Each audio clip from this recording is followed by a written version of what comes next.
We're back. Gabbing with Invincible, episode 4. I'm Gab.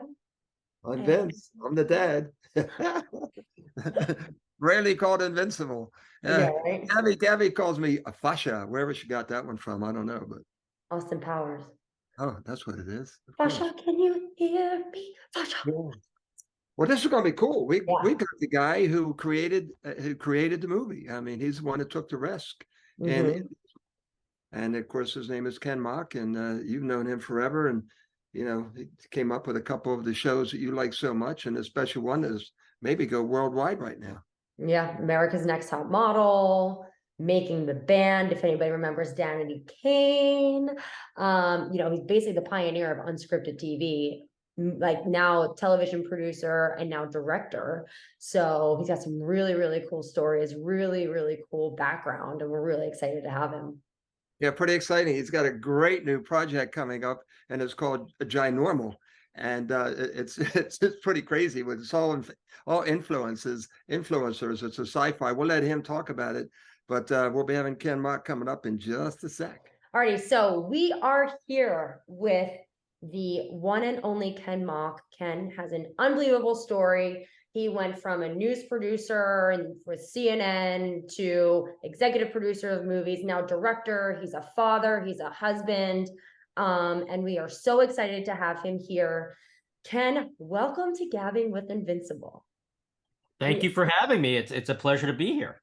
It's so great. It was a pleasure to be with you. Should we? I guess we have to sort of tell everybody that we were with each other this past weekend up in is it Brentwood? Is that Brentwood?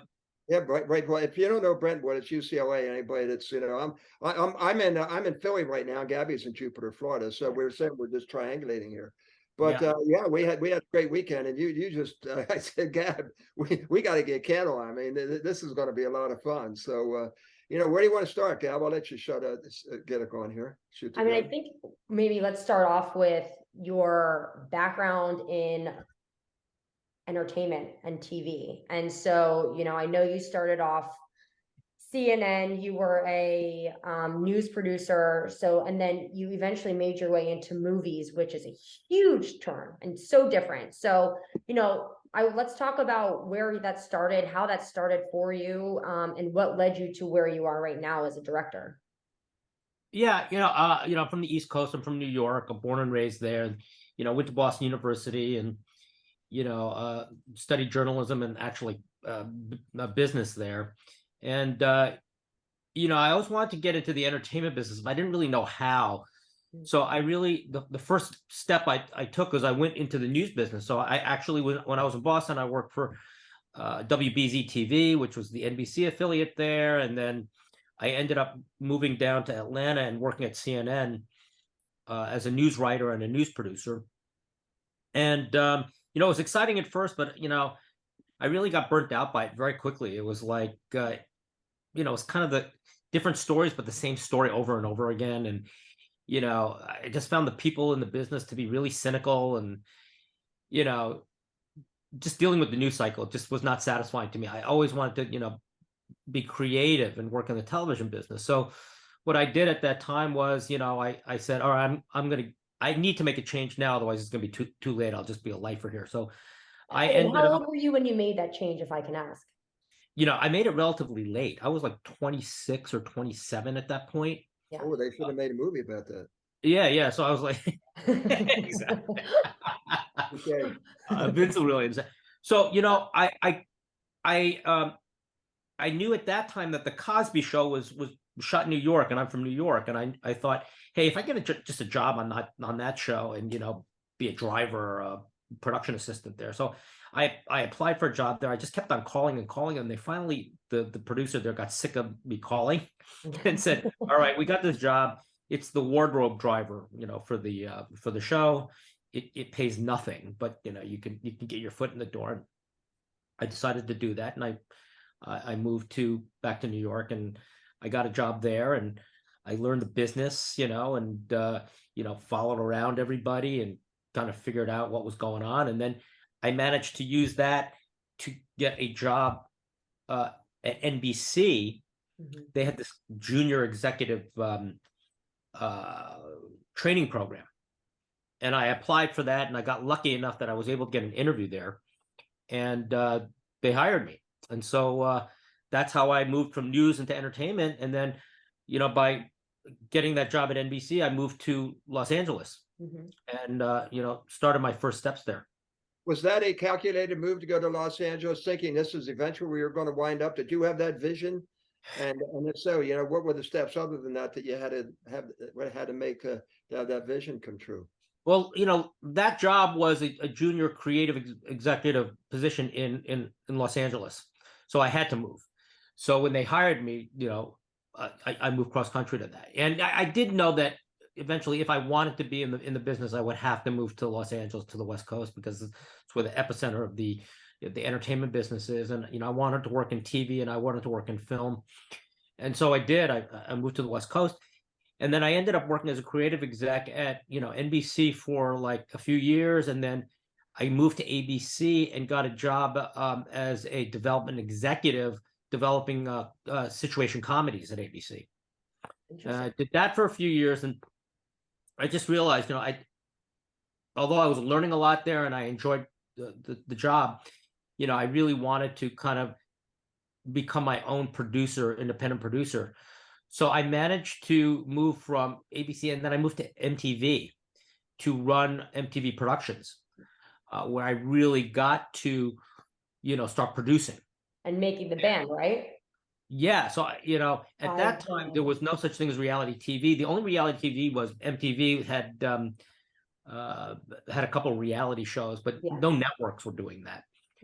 And then I remember I went to New York for a meeting one time, and I was trying to, sit down with my colleagues there, and there was all this noise that was screaming going on. It's like, what is going on? And I looked out the window, and there was like 1,000, 2,000 people in Times Square right by the offices, and the Backstreet Boys were there.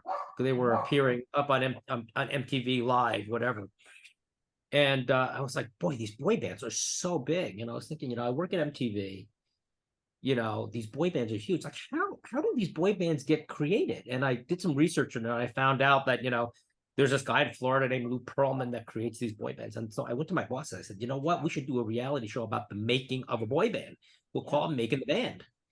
And, we'll get this guy Lou Pearlman, and we'll follow the process as we create this boy band. Yeah. And you even did it with more than just boy bands. You did like Danity Kane. I was obsessed with Danity Kane. I watched that show. I didn't even know that was your show until right before we were doing this. Yeah. And so I created that show, and that got me producing. And the great thing about reality at that time was that because I had worked in news as a writer and a producer, I had the skill set to do reality, because I could write, I could produce, I could edit. And I had the perfect skill set for that. So then I did that. And then I did this thing called WWE Tough Enough, which was about the making of a wrestler.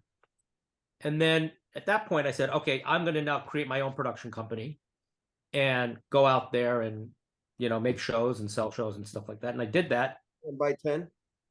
I created 10 by 10. Yeah. Okay.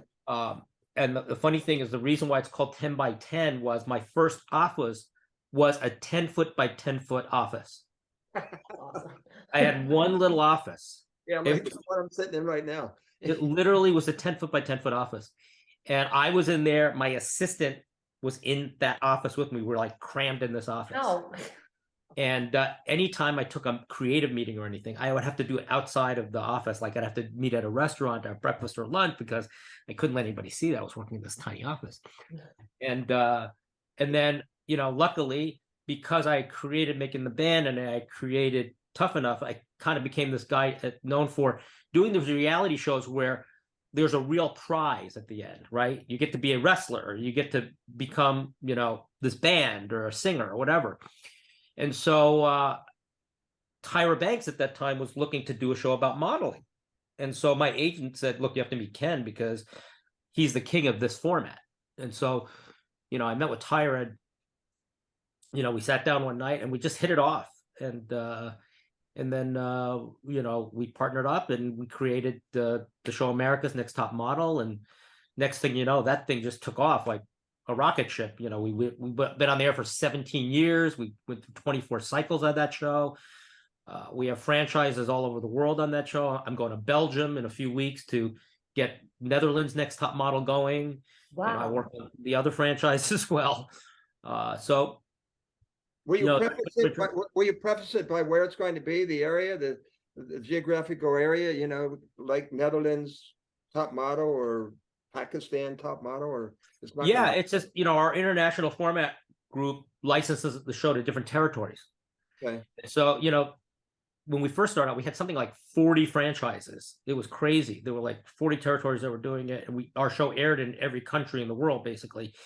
So we still have franchises around the world that are really doing really well, from Britain's Next Top Model, Australia, Indonesia's Next Top Model, Netherlands, we're trying to get Philippines up and running again, Middle East Top Model. So, I kind of oversee and consult on those franchises as well.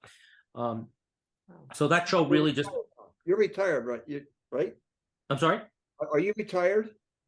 Am I retired? Did you tell me the other day that you've retired? Well, I haven't retired. I mean, I still have projects that I like doing, but I am in that phase. You're like Janet, right? I get you. I am in that phase of my career now where I just only do the things I want to do or I'm interested in doing, which is great. But that show really opened up a lot of, avenues for me. And then I just started producing a lot of other reality shows at that time. Yeah. I did these music shows. I did the next Pussycat Dolls. I did, Miss Rap Supreme. I did a whole bunch of these shows. And had a really, really great run, producing TV, and then after a while of doing reality, it's like you want to continue to challenge yourself, right? You want to keep creatively fresh. And, I said, I'd really like to do some scripted. I'd like to produce some movies. And that's what ended up leading me to Invincible. Because 2002. I was home one night and I was just researching and just, kind of just looking at the internet and stuff. And I happened to come across this thing called Under the Helmet, which was this like little piece, like, I don't know if ESPN was running it or something, but they had it on the internet. And there was these little pieces, these stories about different sports or football players or whatever it was. And they happened to have this piece on Vince. And I watched this piece. It was like a 3.5-minute piece, 4-minute piece.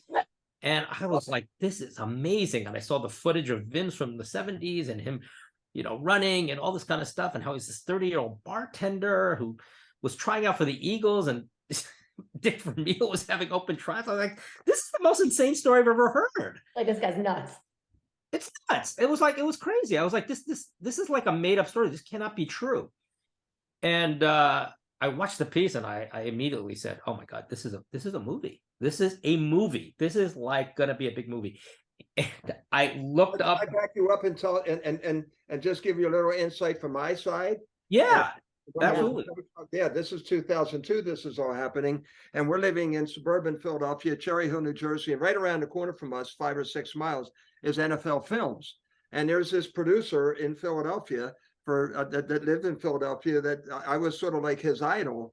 And, and he came and he said, well, Rocky is turning 25. And I was known, and I never said this, they said it. But I was known as a real life Rocky, and Sylvester was a fictional. And the movie's turning 25, so I think Warner Brothers had the rights to it then, and they contacted NFL Films, and NFL Films contacted me and said, we'd like to do a feature that would be on NFL, on Monday Night Football, as part of one of the segments. And Ron Jaworski, my teammate, and the late great Stuart Scott are the ones that introduced it. And then when you saw it in one of those clips, like Under the Helmet. And that's when that whole thing started. And then, my God, I got the call from when NFL Films comes to me, and I remember the kids. Gabby, what, you were about 11 then, or in 2002? Jesus, no, I was in 2nd grade. So yeah, and Vinny and I, 8.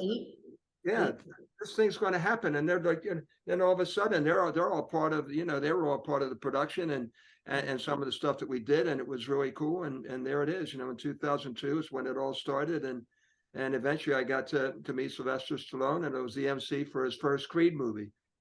Wow, that's great.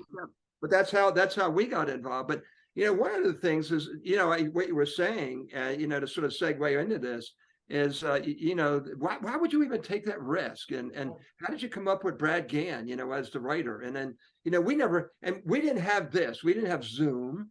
We didn't really have the internet so much back then, and everything was done over the phone, right? Over the phone. Yep. Or in person. I have one of those old rotary phones right here behind me, and we did it over the phone, or I mailed you every, I mailed Brad every scrapbook that I had, and somehow, some way, you came up with a script, and I think I left it upstairs, but I was going to show that script, and there it was. I mean, how did this all happen? How did that happen? Yeah, it was like, hold on one second, guys. Let me just. No, I just thought. Hold on a second. You're fine. I just thought the story was an incredible story, and I said, this has to be made into a movie. I mean, I think I can sell this in 2 seconds, even though I'd never produced a film or sold a film before. Mm-hmm. And I don't quite remember the sequence of it, but I remember the thing I remember right away was that I looked up your number, Vince, and you were in the phone book. Like your number was a public number. I'm like, this is Vince's number, and I called you up, and I introduced myself, and I told you who I was, and I said, look, you were full of it. I said, no, this is just somebody just playing something with me. There's no way this is happening. Yeah, and I called you up, and I managed to get the phone, and I got really excited, and we talked, and then. We ended up putting together deal that I said, listen, I'll represent this story. I'll go out to Hollywood. I'll get it done. And then, we came to agreement on that. And then I got introduced to Victor Constantino, Victor was running Mark and Gordon's company. Yeah, he was with Mayhem. And yes. He was sort of the middleman. And he was their development executive. Is that what he was? Yeah. I dealt with him more than I dealt with anybody. I didn't get involved with Mark and Gordon until after Disney bought the movie. Wait, so was Mayhem Mark and Gordon's company? No, I think it was. Was it? Yeah, Mayhem was I Mark think and so. Gordon. Was it? Okay, yeah. I remember Mayhem Productions. Okay, so I got introduced to Victor, and they were on the Disney lot. And I kind of made a deal with them. I said, hey, listen, why don't we do this together? You can be an EP on the film. I'll get the produced by credit on it, and Victor agreed to that. And I said, listen, we need to find a writer, and we need to find a writer who will write this on spec, which means the writer would do it for free in hopes of we sell the project and then he gets paid for it. Oh wow! I did not know it was spec. I thought you put up about $1 zillion to bring this guy. No, I'll tell you the one regret I have about this movie. I should have written that first draft because, I write, and I've done well as a writer, and the story was so vivid already. I knew your story so well. I should have just taken the first draft. I know I would have killed it on that, writing that draft, but at that time I was still too novice at this. So I said, look, we'll find somebody. So Victor said, hey, I know this guy, Brad Gann. And we got Brad on board. And Brad, when I told Brad the story and he met you, he was like, I'll write the story for free. This will be no problem. And then he ended up writing the draft, and then we went out, and we had multiple studios bid on this project. Well, that was the first draft. And then Janet was on the Olympic Gymnastics Committee, and they were having the Olympic trials out in California and Anaheim. So we thought this would be a great opportunity to meet because, again, we never met. No Zoom, nothing. I had no idea what it looked like, who you were, who Brad Gann was, other than he wrote the Oscar De La Hoya story. Yeah. And then we had that fateful breakfast morning at the Rose in Venice. And Gabby was there. Vinny was there. Sitting right behind me, and I was like, yeah. Who's sitting right behind you, Gabby? Urkel. Yeah, whoever that actor is. But I was like, I turned around, I was like, I know him. That's so funny. I saw a few other people. I was like so starstruck. Yeah, it was like the who's who, and then I was so, and then I had a Bloody Mary or two, and all of a sudden, I'm all over the place, and I remember saying, well, where was this? We never got this when we were talking to you on the phone. And so, exactly. And then you wrote the next script, and then I think that's when everything really started happening. Yeah. We got a guys to come in and rewrite it, and they did a great job, and I can't remember who the writers who were the rewriters, but Mike Rich. I'm sorry. I know Mike Rich was one of the guys. I don't know if he was a rewriter, but Yeah, yeah, that eventually wound up in Mark and Gordon's hands, and yeah, and that rewrite was really good because they added those two the two friends, the one who's supporting you and the one who was the naysayer. One of them, Michael Kelly, who's now one of the stars in the Jack Ryan series. He's the CIA guy, and he was Exactly. so he was my number one guy, and I just saw him. I saw him on Jack Ryan the other night again, and I texted him, and he texted me right back. It was the craziest thing in the world. That's great. Yeah, so that was that guy. Yeah, and that Yeah, other guy, well, that elevated the script a great deal. it was true though. Yeah, absolutely. They were real guys. We all hung together. We did everything together. And that one guy that that he just went south on me. I don't know why, but yeah, it's called envy. Yeah, You and I talked about that, Vince. But yeah, and then we envy. yeah. So at that time, spec scripts were the hot thing, and this was a hot project. We got multiple bids from multiple places. And then we ended up deciding to sell to Disney. And the reason we sold to Disney was because Disney had, was with ESPN. Mm-hmm.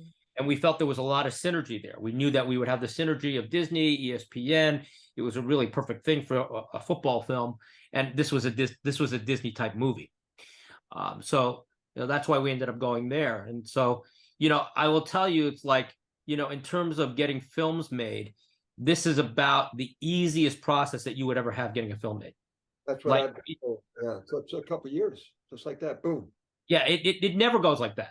It's literally goes most of the time. It's like 5 years of development hell and all this blah blah blah. But this was like boom, boom, boom, and we got it made. And we got it. Yeah, I know Rudy really well. I'm out on the road a lot with him. I do autograph shows, and he was out there pitching his movie for 10 years until it finally hit. Yeah. Well, Ken, why do you think that it went so smoothly with this one versus others? Well, I think relatable.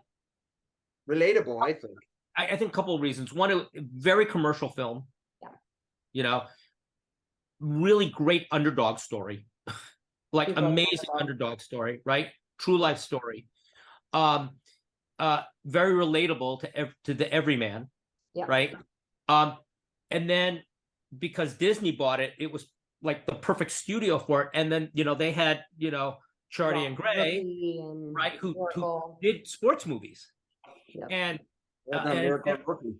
right. And it's a movie that they could do for, not an incredibly huge budget, right? It wasn't like, a Star Wars movie, right? So you had all these elements put together that made it just, oh, okay, let's just get this going. So you had the perfect storm at that time. And like I said, at that time, the spec market was really, really robust. Anybody who was writing a hot script was getting it out there, and studios were bidding on them. So we just hit the perfect storm of things, and we were right at the right time, at the right place, with this film. And that's why it worked out really well. Yeah. We all got lucky. Like you would have picked this up maybe 15 years later, 20 years later, whatever. Like, do you think that it still would have had the success that it has now, or that it had, or would have even been picked up? Or do you think that market is a little bit oversaturated now, so it would have had a little bit of a difficult time? Yeah, I think it's a little oversaturated now, ironically because of this movie as well. You know what I mean? It's there's so many underdog stories out there now, so it gets really, really hard to sell, to sell one of those. So like I said, we got it at the right time. We had really good timing on that thing.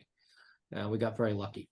It was fun. Yeah, about 16, 17 years. And, for me, I'm in here in Philadelphia because I'm driving up to Scranton tomorrow to talk to a bunch of football players, got a PowerPoint, going to show the movie to them. And then there's going to be a big fundraiser, and we're going to do a screening of the movie. And I'll, tell about all that we've talked about. Here it is. It's still hot. And, it's been great for me, but, it wasn't also great as we were talking about our children and where you are, and you're there in Hollywood. We're here just in Philadelphia. It wasn't easiest experience for Gabriella and for Vinny, in terms of that. And again, that envy, jealousy, resentment, insecurity, whatever it is, all coming into play. And, they were bullied and attacked because of me. And Yeah. that's hurtful. That I said, I don't want any part of this at one point. And finally it's all smoothed over. Now it's no, I laugh when they call me a legend. I'm looking around. Who's this guy behind me? It's not me. Yeah. Was that tough for you at that period of time, Gabby, when you were going to school? Yeah. Really? When I came out, yeah, you'd be surprised, right? I was surprised. It was like, when I came out, I was in middle school, and I guess kids are very impressionable of what they hear at home, right? I don't know. And then middle school, it wasn't like super horrible. I think it was like to a point where like some people really wanted to be my friend because of it. And I was like, okay. But then when I got to high school, it got pretty hard. I'll say that. And it is what it is. I guess it comes with the territory, and it's unfortunate, of course, because you think that it's like something that's so cool, and then all of a sudden you're treated differently or looked at differently, and you're the butt of somebody's joke more often than not, or you have people that want to be in your life just to say, oh, I date Vince Papale's daughter. Oh, I'm friends with Vince Papale's daughter. It's like I'm a showpiece. Yeah. And so, but it is what it is. It makes you stronger. It makes you who you are. But I mean, I'd be lying if I didn't, for a certain period of time, kind of hide who I was, because I wanted people to like me or whatever for me. And For you. Absolutely. Yeah. And so, and it was like, I was like, I didn't have these accomplishments. Like, I'm still trying to find my path, but it's just for people to knock that is tough. And I'm sure that, you have kids and you're raising them in, the Hollywood life and, lifestyle and area. And, have you seen your kids go through anything really difficult? Because you have Anissa who's older, and then you have the twins who are a little bit younger. Yeah. And, you had so many, you've lived so many different lives while you've had your kids. And have you seen them affected by it? Yeah, I will tell you honestly, they haven't been affected by it, because like for you, like growing up in Philadelphia, you're that world is outside of the entertainment industry. So, for that film to happen with you, it's not like there are 50 other kids who have movies and dads who are TV stars. But here it's the norm, right? Yeah. Especially where my kids go to school. Like, my twins go to school with Elon Musk's son, you know what I mean? And, like kids go to school with like big agents' kids, or, Mark Wahlberg's kid, or, That's some pretty fun play dates, right? Matt Damon's, kids. Yeah. It's like, it's like everybody is in the entertainment business here, especially at these private schools that they go to. So it's like, it's normal. Right. Yeah. So they haven't had that, reaction. I think the funny thing is, and I'm sure we'll probably get into this later on, but it's like I've actually become the cool dad now, because like the project I'm doing now is all with these social media stars who like all my these teenage kids are like like wide and far. So it's like the fact that I'm working with some social media stars that all these teenagers are like big fans of. It's like it's like Brandon and Axie are kind of popular because of that, or they'll ask Axie about them. So that's the interesting thing that's come out of that. But yeah, no, they haven't had any major issues. I think the only thing that I just worry about them is because they live in this town and everybody has everything here. It's like, how do you make them appreciate and have good values as they're growing up? And that's the thing that I'm always working with them on. Well, how do you do it then? Oh, you got to keep them up. I keep them really grounded. We spoil them emotionally, but we don't spoil them materialistically. You know what I mean? And we make sure that they, every day we're on top of them, instilling the right values, and you have to work hard for everything that you want, et cetera, et cetera. We don't. These kids are not going to be kids who, when they're 16, are getting a BMW. Like they're going to get they're going to get a junker used car, and they're going to have to earn their way. Yeah. Yeah. Did you see what Shaq had said? It was really interesting, actually, because I guess his kids wanted all of these expensive things. And this was said probably within the last year. And he's like, go get a job. He's like, this is my money. This is not our money. Exactly. And he literally was like, really? All right, you want to go get a job. He's like, I worked hard for this. So you're going to work hard. Yeah, he said, I'm rich, you're not rich. Yeah. I remember that. I'm rich, you're not rich, which is exactly wrong. It's iconic, but it's true. It's true. It is. That'd be tough for me to say. See this finger right here? Yeah.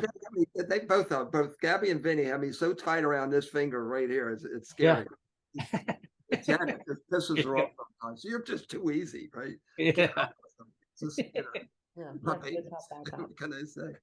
Wait, so Oh, let's go back, well, while you brought it up though, that movie or project that you're doing with the influencers. So Yeah. like what is that like working with maybe influencers versus true trained professional actors and actresses? Well, it's really interesting because, you know, so I'm doing this TV series that I finished shooting. We're editing right now. It's going to come out in May, in the beginning of May. It's a sci-fi comedy, and everybody who's in this series is not from the traditional acting world. They're from the influencer creator community. But all of them are actors and actresses. These are people who, like, you know, when COVID hit and the pandemic hit, there were no jobs going on. All these people were like, I'm an actor, I'm an actress, I have nothing going on. So I'm going to just start creating my own acting skits and content. I'm going to put it on YouTube. I'm going to put it on TikTok, et cetera, et cetera. And, you know, sure enough, these people like did that. They're real actors, trained actresses. They decided to become their own director, their own writer, their own producer, and put this stuff out there. And lo and behold, you know, this group of people have developed a huge fan base. Like, you know, one of the people in my show is a woman named Call Me Chris. She's got 50 million TikTok subscribers. See, I don't do the TikTok. I don't know these like TikTok people, but it's like somebody will send me something and say, you know, this person's huge. And I don't know them, but I like the younger kids do. And it's insane the following that these people have. Yeah, it's insane. So she has 50 million TikTok subscribers, which is like, you know, shorts. But then the star of my show, a guy named Stephen He, on YouTube, he does like these little 2-minute skits, 3-minute skits, you know, whatever it is. He's got like 10 million subscribers. And then this other guy, Alan, has something like 15 million subscribers. And he's like, I think the most watched, second most or most watched comedy channel on YouTube. And then these other, like all these people have these huge followings. Yeah. And so I said, you know, this is really the future of the entertainment business. Like the entertainment business, the traditional entertainment business is really falling apart. Yeah. Like it's all gravitating towards these creators who are creating their own fan base, their own subscribers, their own content, and they're monetizing it. And, you know, I'm telling you, these, like this Chris, Call Me Chris, or Stephen He, they have a bigger following, a more popular following than, you know, whatever, Channing Tatum or Ryan Reynolds or any of these movie stars, because they understand social media and they know how to, you know, get their content to their audience, which is like these 12-year-olds to the 28-year-olds. And they are full-fledged celebrities, whether you know, whether people like it or not. They are full. Like when I walk down the street with Steven, there are kids coming up to him every 5 minutes saying, hey, can I get a picture with you? Can I get it? You know, he was here for Halloween. We went out on Halloween night with my kids. He just kept on getting stopped all the time. Oh my God, it's Steven. It's like, yeah, it's crazy. And so it's been a really interesting experience shooting with them. And, you know, I think this is a big experiment that we're doing to see if the industry is moving like I think it's moving. Was it your idea? Well, what's the plot? It's satirical, isn't it? I mean, it's supposed to have just have a lot of fun with this thing, right? Yeah, it's a sci-fi comedy. It's called Ginormo, and it's basically a spoof of like these old Japanese monster movies.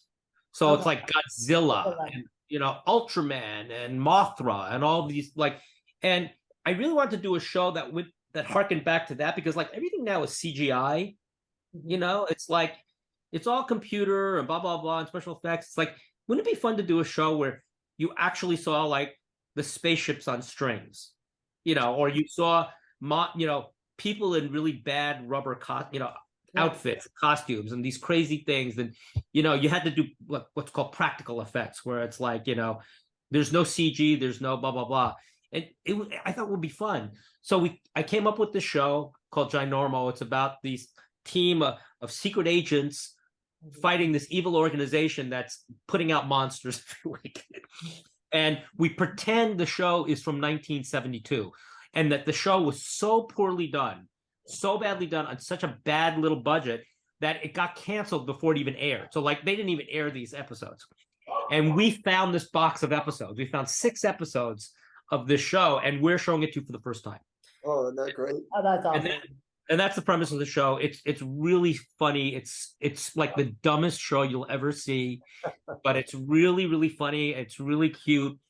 It's perfect for, you know, the demo that we're going for, which is the demo of these social media stars.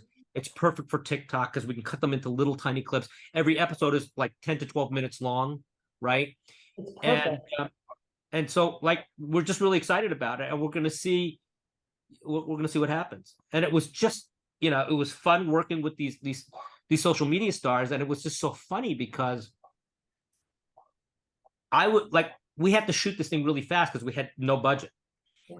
And or very little limited budget. So I shot all 6 of these episodes in like 8 days. Oh my God. You know, in traditional TV, you're shooting one episode, 1.5 hour episode in 7 days. Oh yeah. I shot 6 episodes in 8 days.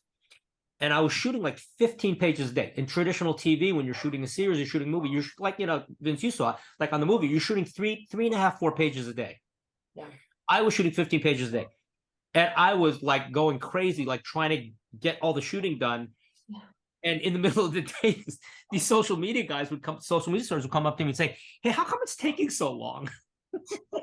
But you have no idea. Taking so long. Right? You're And right, so, like smack them upside the head to be like, Yeah, taking so long. I was just laughing. But then I would see what they would do while we were waiting for our DP to set up the next lighting setup. You know, like one of my stars would be off like on the set shooting a TikTok. It would take her 10 minutes to shoot it. And then literally a half an hour later, she posted. Wow. You know, and then she would get hundreds of thousands of views like right away. Mm-hmm. And so that's what they're used to. They're not used to like lighting setups. They're used to just taking out their phone, shooting the content, editing it on their phone, and then just releasing it. But do you It's a think this is completely the different mentality. Do you think this is the direction of the film industry though? Because you said, you know, you think this is going where you think it's going, or that the industry or the TV, whatever, you know, is this the future, like using the influencers versus using these A-list celebrity actors? Yeah, I think it's what it is. It's this. I think we're having what's called the democratization of talent, right?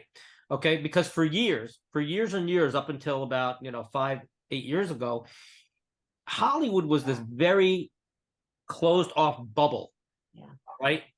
And everybody wants to get inside that bubble, whether you're a writer, whether you're a director, whether you're an actor or an actress. But there were only X amount of gatekeepers that would let you in, right? You either had to have a manager or an agent, or somebody who knew you, or you knew the director, or you knew blah blah blah, and you would get access, right? And back then, content was very expensive to make, right?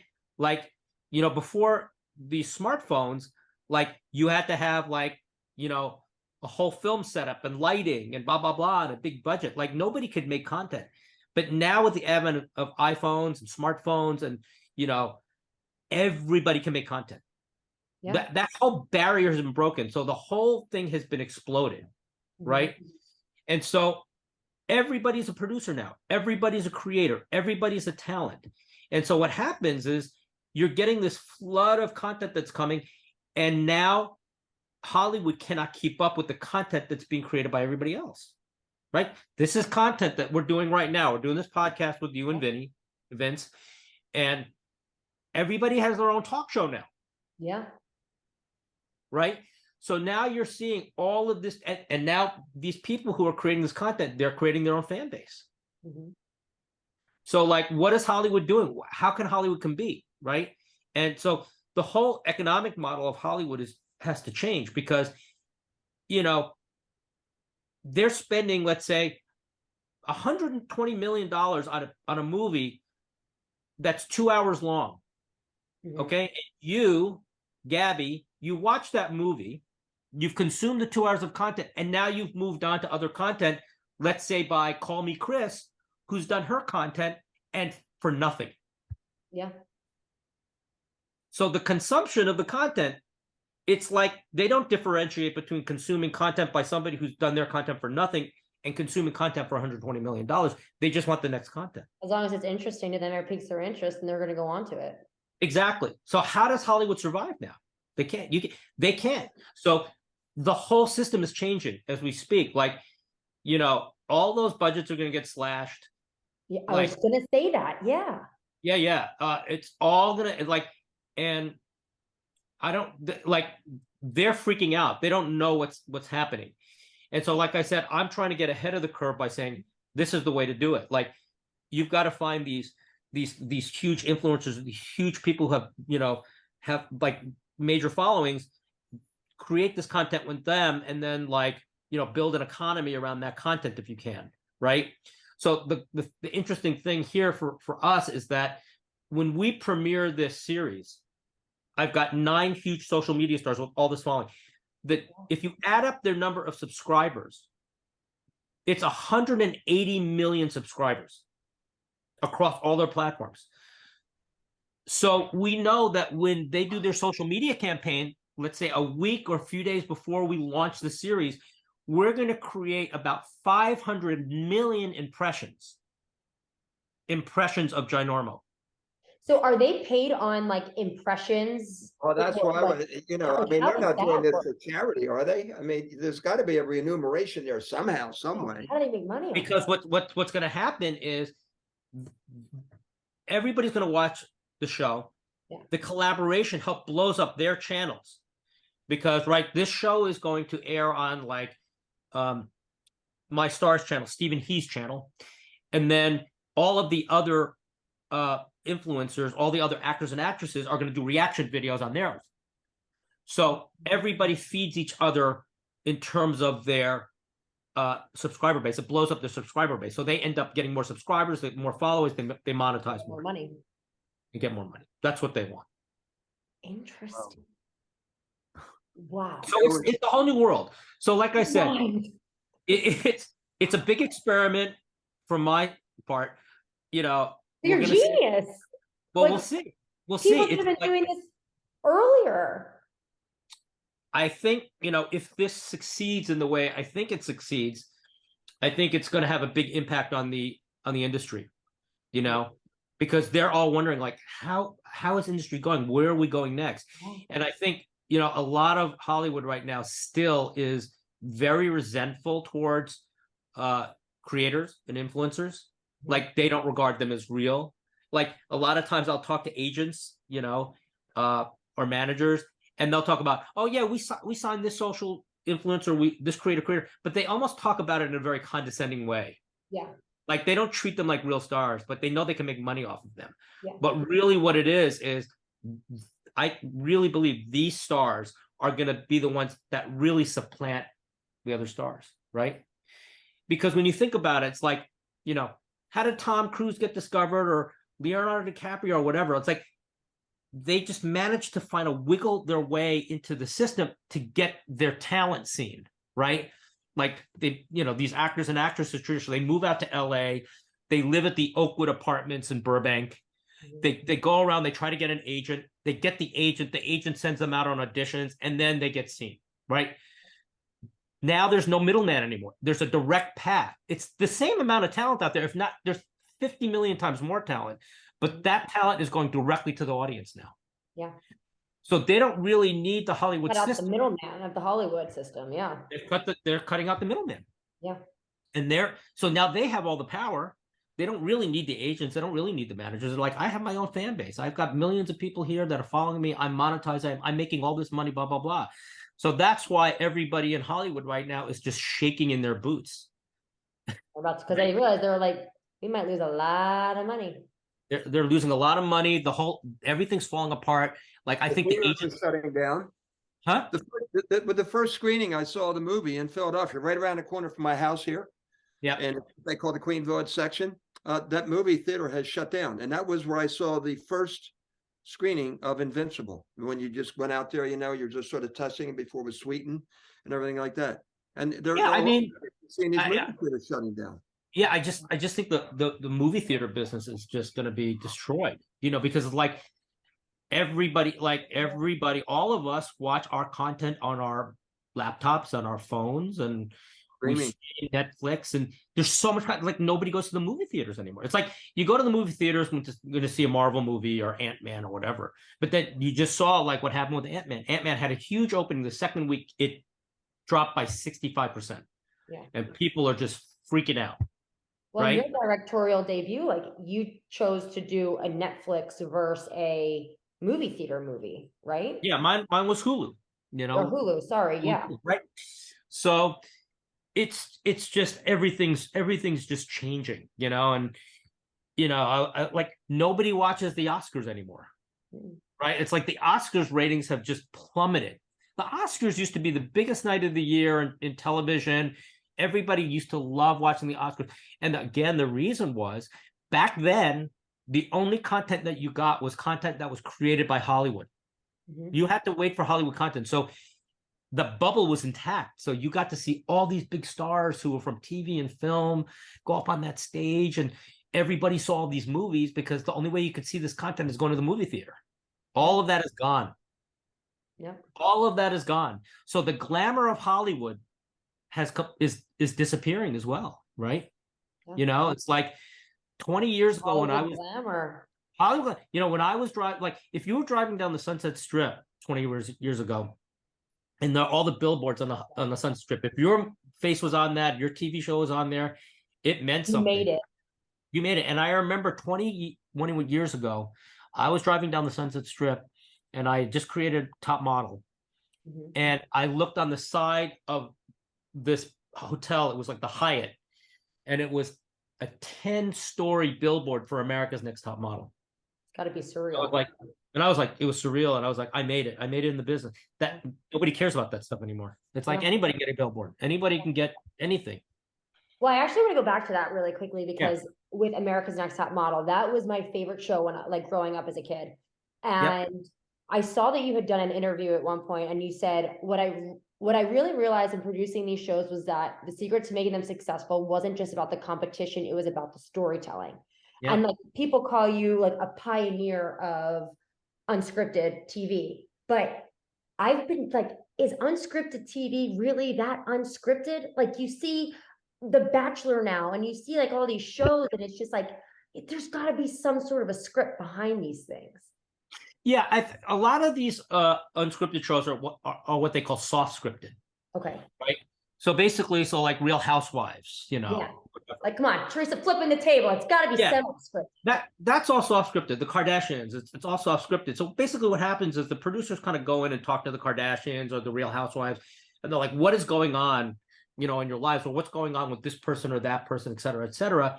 And then basically, what they do is they take those stories and they say, "Okay, we're going to set it up this way. So like, we're not going to tell, we're not going to write the lines for you, but we're going to say, if you're having this beef with this other person, when we start shooting, you're going to talk to that person about that beef." Okay, got it. Right. And then they just shoot it.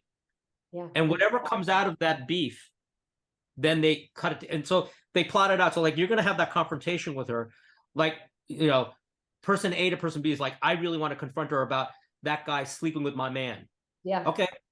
Let's set up the scene. You're going to confront her. Let's see what happens. She confronts her. And then we're going to do another scene later on where it's like, you need to resolve this. So if you guys want to meet at a restaurant, you guys meet at a restaurant, but we want you to make up. Like, do you want to make up with her? Yeah, I want to make up with her. Or I made a false accusation. I found out it wasn't true. Okay, let's shoot that scene. I want to see how that plays out. They go to the restaurant, they shoot the scene. She asks her about it, and then they make up, or whatever happens. Yeah. So that's really soft scripting a show. Okay. On Top Model, we never soft scripted anything. We never did anything. We set up, these girls in this house, we set up a challenge, a photo shoot, which would create natural tension there. And then we would have judging. So we never soft scripted stuff. But what we would do is that we would make sure that when we were shooting, this thing, we would just follow what naturally was going on with the, between the girls, amongst the girls, and make sure that we told that story clearly when we were editing. Got it. Right. Yeah. So we really took pride in never manipulating people to say this or say that, or create a fictitious storyline. We always reflected what was going on in the house. Now, the girls may not have been happy about the storyline that was being presented, because a lot of times, you know, they behaved badly, or they were drinking, or they were this, or they got drunk, or blah, blah. It's not flattering, but we would never manipulate it. We will always make it accurate to what they were doing. Yeah. It's funny. I'll never forget that my mom took me and a couple friends to a filming of America's Next Top Model. And it was truly my favorite show at the time. I wanted to be on that show. And, you know, you invite us, you allowed us to be extras in it, and for one of the runway shows. And I thought it was the coolest thing ever. And I was like, I want to be on this show.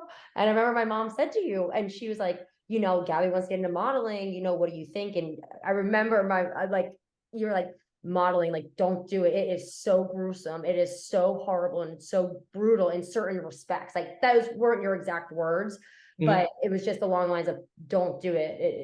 It's not for the faint of heart type of thing.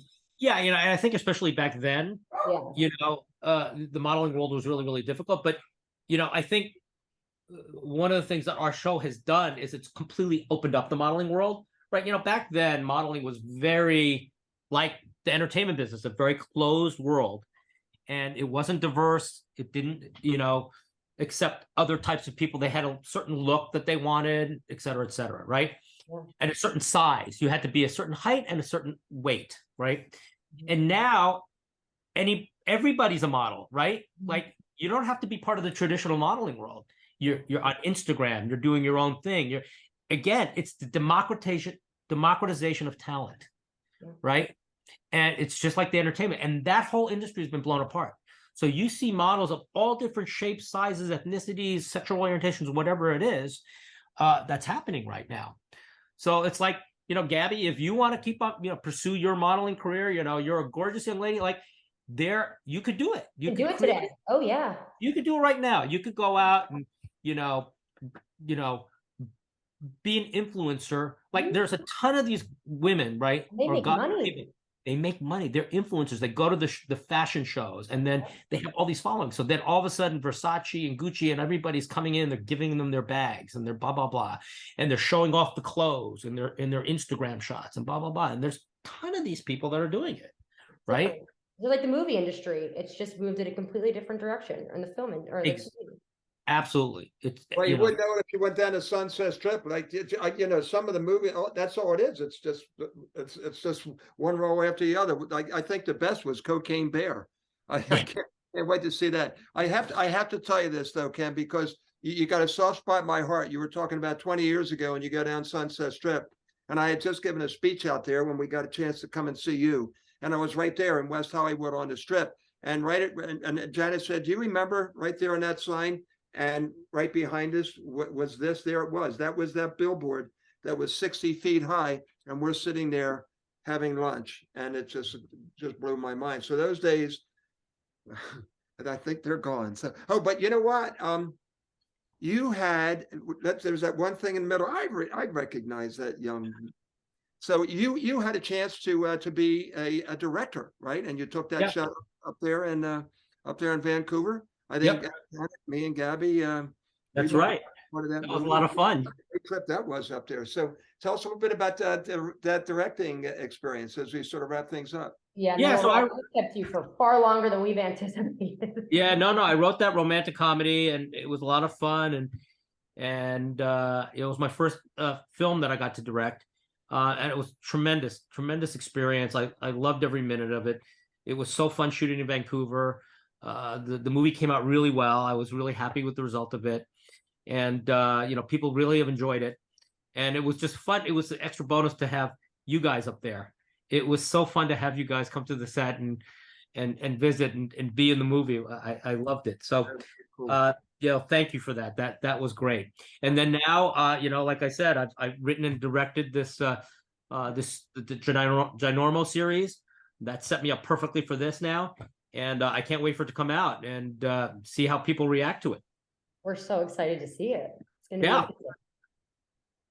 Well, you're the innovator. You're the creator. I mean, look what you've done. You know, some of the great things you've done, and but you know, it's a risk taker. I mean, and that's not the only way you're going to be successful. Sometimes you got to take those risks. Yeah, you got to be a risk taker. You know, you constantly want to challenge yourself creatively and reinvent yourself, which is what I do. And you know, swing for the fences. You know, sometimes you're going to win, sometimes you're going to lose, but you're not going to win unless you take a shot at it. Yeah. We all know that, right? We all know that, right, Vince? Yeah, we do that. Well, thank you. I thank you so much. I mean, you took the risk. You know, you're the one that got it out there. I can't imagine anybody else had it. You know, I had a couple people just real quick. I had a couple people in Philadelphia when this movie concept, and I'm getting all these calls from the different producers or whatever, the studios. And I go to a couple well-known people in Philadelphia. They say, "Oh, this will never go anywhere. This is nothing. This is a nothing story." And then after they found out that Disney had bought the script, and then of course they wanted to get involved. How can we help you out? Well, you know, don't let the door hit you in the butt on the way out, kind of a thing. You know, so. Well, you know the old saying, Vince. Everybody's got an opinion, right? Opinions are like what? Yep, I know. And here we are, So, 20 years later, still friends and excited. I think they say, you know, I'm good buddies with Wahlberg, and you know, the kids have grown up with this, and we're all friends. That's a beautiful thing. And the yes, I think that's the best thing that came out of this movie. That, you know, I met you and Janet and the kids, and you know, we have been friends ever since. Like, you are like the most genuine family. I love you guys, and I always look forward to seeing you. And we had a great time when you were out here and stayed at our house, Vince, and you and Gabby and Janet and Vinny Jr. Anytime you come out here, you stay with us, man. We'll have a fun time. And the weather is cleared up. I see.